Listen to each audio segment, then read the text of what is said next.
50 ارب روپیہ پڑا ہے یا 1 ارب روپیہ پڑا ہے تو وہ اب ایڈمیسیبل نہیں ہے، یعنی وہ عدالت میں آپ نہیں لے جا سکتے. وہ جو بھیجے گا، جس طرح مریم نواز کا انہوں نے بھیجا کہ یہ جو 4 مہنگے مہنگے لنڈن کے فلیٹ ہیں مے فیئر میں، یہ جو کمپنیز کے نام پہ لیے ہوئے ہیں، وہ کمپنیز کی جو مالک ہے وہ مریم نواز ہے، اور وہاں کی برٹش ورجن آئلینڈ کی کمپنی نے JIT کو لیٹر بھیجا تھا. انہوں نے جو قانون پاس کیا ہے، اب وہ لیٹر کی کوئی اہمیت نہیں ہے، وہ ایڈمٹ ہی نہیں ہو سکتا. تو مطلب یہ ہے کہ جو اس ملک کے بڑے بڑے ڈاکو ہیں، انہوں نے صرف پیسہ ملک سے باہر بھیجنا ہے. آپ پوچھ نہیں سکتے ان کو. اگر آپ کو پتہ بھی چل جائے کہ انہوں نے یہ بڑے بڑے محلوں میں رہ رہے ہیں، آپ نہیں پوچھ سکتے ان کو، کیونکہ اپنے آپ کو اجازت دے دی ہے. تو اس کا مطلب جو چھوٹے چور، جو سائیکل چور، جو بھینس چور، یہ جو موٹر چور، یہ اس طرح کے لوگ ہی صرف پکڑے جائیں گے. بڑے بڑے ڈاکو آپ نہیں پکڑ جا سکتے. اور پھر انہوں نے ایک اور کام کیا. ساری دنیا کے اندر جب پبلک آفس ہولڈر ہوتا ہے، مثلا میں سرکاری عہدے پہ بیٹھا ہوا ہوں، اور کرپشن کا مطلب کیا ہوتا ہے؟ کرپشن ہوتی تب ہے جب آپ اپنی طاقت کو، جو وزیر، پرائم منسٹر، بیوروکریٹ، جو بھی آپ کی پوزیشن کو استعمال کرتے ہوئے پیسہ بنائیں. اس کو کرپشن کہتے ہیں. تو میں جب اب ساری دنیا میں قانون یہ ہے کہ میں اگر اس عہدے میں بیٹھا ہوں اور ایک دم میری صرف میں جس طرح مقصود چپڑاسی 15,000 روپے اس کی تنخواہ ہے، اور ایک دم 4.25 ارب روپے اس کے بینک میں آ جاتا ہے، تو ساری دنیا کے اندر قانون کیا ہے کہ آپ کو، پبلک آفس ہولڈر کو، عمران خان کو بتانا پڑے گا کہ آپ کے بینک میں اتنے پیسے کدھر سے آ گئے. انہوں نے کیا کیا ہے؟ انہوں نے اس کو الٹا کر دیا. انہوں نے کہا کہ اب ان کو بتانا پڑے گا، یا نیب کو، یا جو بھی ادارہ ہو، اس کو بتانا پڑے گا کہ ان کے پاس پیسہ کدھر سے آیا. یعنی مجھے نہیں بتانا پڑے گا. یہ چینج کر دیا انہوں نے کہ اچھا جی، اگر میرے بینک میں پیسے آ بھی گئے زیادہ تو وہ مجھے نہیں بتانا پڑے گا، وہ ان کو ثابت کرنا پڑے گا کہ یہ غلط، یہ چوری کا پیسہ ہے. یہ وہ کام کر رہے ہیں جو کہ پہلی دفعہ پاکستان میں یہ قانون بدل رہے ہیں. یہ وہ کام کر رہے ہیں جس کو وائٹ کالر کرائم کہتے ہیں، اس کو پکڑنا ناممکن ہو جائے گا. آگے ہی پاکستان میں جو وائٹ کالر کرائم ہے، جو پیسے والے لوگ ہیں، جو بڑا پیسہ چوری ہوتا ہے، آگے پاکستان میں ہمارے لیے بڑا مشکل ہے ان کو سزا دینا، آگے مشکل ہے. تو انہوں نے تو ان کے لیے اور آسان کر دی چوری کرنے کے لیے. انہوں نے تو یہ کر دیا کہ اب گورنمنٹ کدھر سے ثابت کرے گی؟ ان کے پاس مہنگے مہنگے وکیل ہیں، جنہوں نے اربوں روپے کی چوری کرنی ہے، ان کے تو وکیل بڑے مہنگے مہنگے. گورنمنٹ کدھر سے، گورنمنٹ کا وکیل ثابت کرتا پھرے گا نہیں جی اصل میں وہ وہاں چوری کی ہے، کیونکہ چھپانے کے اتنے طریقے ہیں. باہر کی کمپنیز ہیں، باہر سے ریمیٹنس دکھا، 100 طریقے انہوں نے اختیار کیے ہوئے ہیں، جس کی وجہ سے ہمیں مشکل ہوتا ہے. تو اب تو انہوں نے ناممکن ہی کر دیا ہے کہ اب اس کا مطلب کہ اگر یہ سارے جتنے بھی اب گورنمنٹ میں آ کے ہم جتنی مرضی اب ہم چوری کریں، آپ ان کو پکڑ ہی نہیں سکتے. یہ جو انہوں نے کیا ہے، میں آپ کو یقین دلاتا ہوں کہ میری جو ساری سٹرگل آج سے 26 سال پہلے میں نے شروع کی تھی، میں پہلا آدمی تھا جو کرپشن کو مین ایشو لے کے آیا تھا پاکستان میں. کیونکہ میں نے دنیا دیکھی ہوئی تھی، کسی بھی دنیا کا ملک جس کے اندر کرپشن ہوتی ہے، ہائی لیول کی کرپشن، دیکھیں 2 لیول کی کرپشن. ایک تو نا چھوٹے لیول کی کرپشن ہے، پٹواری نے پیسے لے لیے، اس نے لے لیے، تھانے دار نے پیسے لے لیے، ایک تو وہ کرپشن. ایک ہے جب وزیر اور اس کے پرائم منسٹر یا اس کے صدر، جب طاقتور لوگ کرپشن کرتے ہیں، وہ زیادہ پیسہ چوری کرتے ہیں. چھوٹے لوگوں کے پاس اتنا زیادہ پیسہ چوری کرنے کی نہیں ہوتے، کئی کرتے بھی ہیں، لیکن اصل جو ملک کا تباہی ہوتی ہے وہ بڑے بڑے لوگ جب پیسہ چوری کرتے ہیں، اور وہ چوری کر کے مجبوری سے پیسہ باہر بھیجنا پڑتا ہے کیونکہ ملک میں پکڑے جائیں گے. اب جب یہ کر دیا انہوں نے، جو ایک نیب جس کا کام تھا کہ ان لوگوں کو پکڑنا، کیونکہ اس کے پاس انہوں نے سارے قانون بنائے ہوئے تھے اس کو پکڑنے کے لیے، انہوں نے وہ سب کچھ ختم کر دیا. اپنے آپ کو بچانے کے لیے انہوں نے ملک کے اندر دروازے کھول دیے چوری کے. اس وقت آپ کسی بھی طاقتور کو نہیں پکڑ سکتے جو بڑی پیسے چوری کرے. اور پہلے ہی جس طرح میں نے کہا مشکل تھا، لیکن ایک اور کام کیا انہوں نے ایک اور کام کیا ہے کہ یہ جو قانون بنایا ہے یہ 99 سے بنایا ہے. جو 99 کے بعد جتنے بھی کیسز ہیں وہ انہوں نے کیا وہ اس میں شامل ہیں. تو اس کا مطلب کہ جتنا ہمارے دور میں یعنی ہمارے آنے سے پہلے 2018 سے پہلے کوئی 280 ارب روپے کا نیب نے پیسہ ریکور کیا تھا. ہمارے 3 سالوں میں 480 ارب روپیہ نیب نے ریکور کیا 3 سالوں میں. تو یہ جو پیسہ اب ریکور کیا ہے اب یہ ہو سکتا ہے کہ کئی لوگ کہیں جی اب تو نیا قانون آ گیا ہمیں وہ پیسے واپس کریں. جو ہم کوئی 160-180 ارب روپیہ مہینے کا ہمیں نیب سے ملک کو آ رہا تھا اب تو وہ تو ختم ہو گیا نا, وہ تو اب نہیں ملے گا. لیکن وہی نہیں, وہ جو پہلے انہوں نے پیسے نیب نے لیے ہو سکتا ہے یہ عدالت میں چلے جائیں کہ جی ہمیں وہ بھی پیسہ واپس کرو.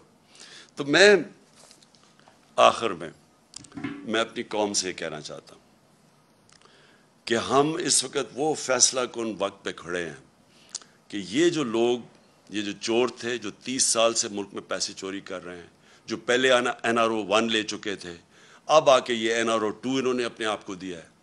ہم نے جس طرح کہا سپریم کورٹ میں ہم چیلنج تو کر رہے ہیں, لیکن اگر یہ کامیاب ہو جاتے ہیں اور یہ قانون رہ جاتے ہیں, آپ یہ سمجھ جائیں کہ پاکستان ایک بنانا ریپبلک بن جائے گا. ابھی تو ہم کہتے ہیں نا بننے جا رہے ہیں. بنانا ریپبلک کیا ہوتا ہے؟ بنانا ریپبلک وہ ہوتا ہے جدھر طاقتور کے لیے ایک قانون ہوتا ہے اور کمزور کے لیے دوسرا. بنانا ریپبلک وہ ہوتا ہے جدھر رول آف لا نہیں ہوتا, یعنی قانون کی حکمرانی نہیں ہوتی, مائٹ از رائٹ ہوتی ہے, جس کی طاقت وہ جو مرضی کر لے. ادھر جا رہا ہے پاکستان. ایک طرف ہم نے ٹیکس لگا دیے لوگوں کے اوپر, تنخواہ دار لوگوں کے اوپر, اپنی کارپوریٹ کے اوپر ٹیکس لگا دیے, کسانوں کے اور عام آدمی کے لیے ڈیزل پٹرول بجلی وہاں تک پہنچا دیا ہے کہ ان کے لیے اب مشکل ہوگا گزارا کرنا.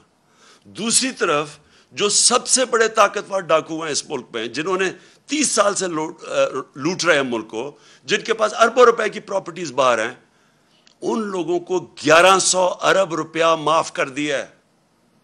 ٹیکس لگا رہے ہیں ہم نے کتنے ٹیکس 8 انہوں نے ایکسٹرا IMF کے کہنے پہ ٹیکس لگائے ہیں.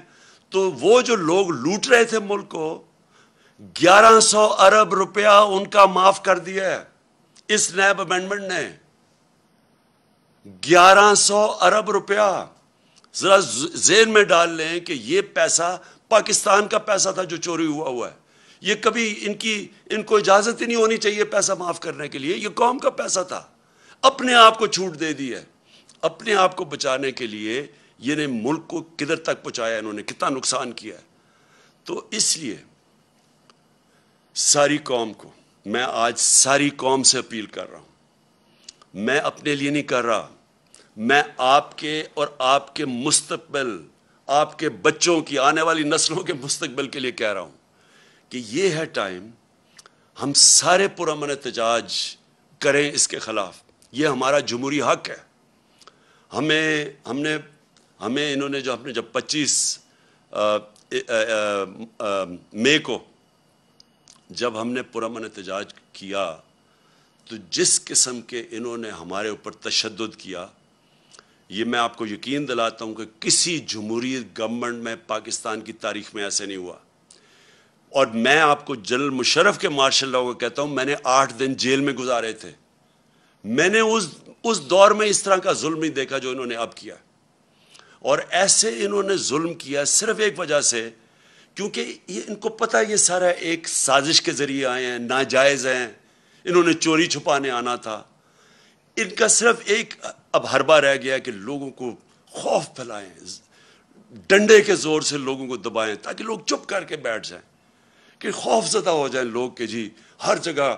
اور لوگوں کو ٹیلی فون آتے ہیں, کبھی صحافیوں کو ٹیلی فون آ جاتا ہے ان نون نمبر سے, کبھی سوشل میڈیا کے لوگوں کو اٹھا کے 2 دن جیل میں ڈال دیتے ہیں خوف پھیلانے کے لیے. میرے اوپر کوئی 9 پتہ نہیں کتنی FIRs ہیں, صرف کہ کسی طرح ہم ڈر کے چپ کر کے بیٹھ جائیں. میں آج ساری قوم کو کہتا ہوں کہ آپ نے یہ خوف کا بت توڑنا ہے. یہ بہت بڑا بت ہے. یہ بت آپ کو غلام بنا دے گا. یہ بت, اگر آپ اس خوف کے بت سے کی پوجا کرنا شروع کر دیا آپ نے, تو یہ یاد رکھیں کہ آپ اپنے اوپر ظلم بڑھا دیں گے. یہ ظلم بڑھتے جائیں گے آپ کے اوپر, مہنگائی بڑھتی جائے گی, چوری بڑھتی جائے گی. ساری چوری کی قیمت آپ ادا کرتے ہیں. جتنا یہ اوپر بڑے بڑے ڈاکو چوری کرتے ہیں آپ اس کی قیمت ادا کرتے ہیں. ہم نے انہوں نے 3.5 سال کیمپین چلائی اور مجھے پتہ ہے کدھر سے پیسے میڈیا کے اوپر چلا، مجھے پتہ ہے باہر سے فنڈنگ کدھر سے ہوئی ہمارے اگینسٹ یہ جو پوری سازش تھی۔ آپ یہ دیکھیں کہ آخری 2 سال میں 17 سال میں جو سب سے زیادہ پاکستان کی 17 سال کے بعد، اس کے باوجود کہ بینکرپٹ ملا تھا، دیوالیہ نکلا ہوا تھا، اس کے باوجود کرونا ہوا تھا، اس کے باوجود آخری 2 سال میں 17 سال کے بعد سب سے زیادہ گروتھ ریٹ تھی ہماری، یعنی ڈیولپمنٹ تھی۔ کرونا کے باوجود، آئی ایم ایف کے پروگرام کے باوجود آج دنیا اکنالج کرتی ہے جو ہمارا احساس کا پروگرام تھا۔ اسٹینفورڈ یونیورسٹی کی ریسرچ دیکھ لیں، انہوں نے اکنالج کیا کہ پاکستان ایک فلاحی ریاست بننے کی طرف جا رہی تھی۔ یہ ہم نہیں کہہ رہے تھے، یہ باہر کی دنیا اکنالج کر رہی ہے۔ ہمارا جو کلائمیٹ چینج کا پروگرام تھا، دنیا اکنالج کر رہی تھی۔ 10 ڈیمز ہم نے پہلی دفعہ شروع کیا کہ پاکستان کے آگے مستقبل کا سوچا جائے۔ اس دور کے اندر، مشکل دور میں، آج آپ دیکھ لیں کہ ہمارا معاوضہ کریں جو انہوں نے کیا کہ صرف 2 مہینے کے اندر۔ میں اپنی ساری قوم کو آج کہتا ہوں کہ یہ آپ کے اوپر خوف بھی پلائیں گے، میڈیا کے۔ میں تو آج سلام کرتا ہوں ان صحافیوں کو، میڈیا اینکرز کو، جن کے اوپر ایف آئی آرز کاٹی ہوئی ہیں، جن کو ٹیلی فون کر کر کے دھمکیاں دی جا رہی ہیں، میڈیا آنرز کو میں ان کو سلام کرتا ہوں، جو 2-3-4 میڈیا آنرز جو آج کھڑے ہوئے ہیں، اس کے باوجود کہ دھمکیاں ملتی ہیں، اس کے باوجود آج کھڑے ہیں اور حق اور سچ پہ کھڑے ہیں۔ میں آج اپنی ساری قوم کو کہنا چاہتا ہوں، آپ نے اس طرح کے لوگوں کے جتنے یہ آپ کو ڈرانے کی کوشش اور ظلم کرنے کی کوشش، اس سے نہ گھبرائیں۔ وقت آ گیا سٹینڈ لینے کا۔ میں آپ سب کو دعوت دیتا ہوں کہ اگلے ہفتے کی شام کو میں ایک بڑا پروٹیسٹ جلسہ کر رہا ہوں پریڈ گراؤنڈ میں، اور یہ ہوگا صرف پنڈی اور اسلام آباد سے میں لوگوں کو یہاں اکٹھا کر رہا ہوں۔ باقی پشاور میں اور پنڈی، لاہور میں، کراچی میں، ملتان میں، ہمارے جو بڑے بڑے شہر ہیں، ان سارے شہروں کے اندر، فیصل آباد میں خاص طور پہ، آج فیصل آباد میں جدھر مشکلوں کا سامنا کرنا پڑا ہے، میں ساروں کو کہہ رہا ہوں کہ آپ نے وہاں جلسے کرنے ہیں ہفتے کی رات کو، اور میں انشاءاللہ کروں گا پریڈ گراؤنڈ میں جلسہ۔ میں چاہتا ہوں کہ بھرپور طریقے سے آپ شرکت کریں، اور پھر سے آپ شرکت کریں، میرے لیے نہیں، اپنے لیے، اپنے ملک کے لیے، اپنے بچوں کے مستقبل کے لیے۔ پاکستان پائندہ باد۔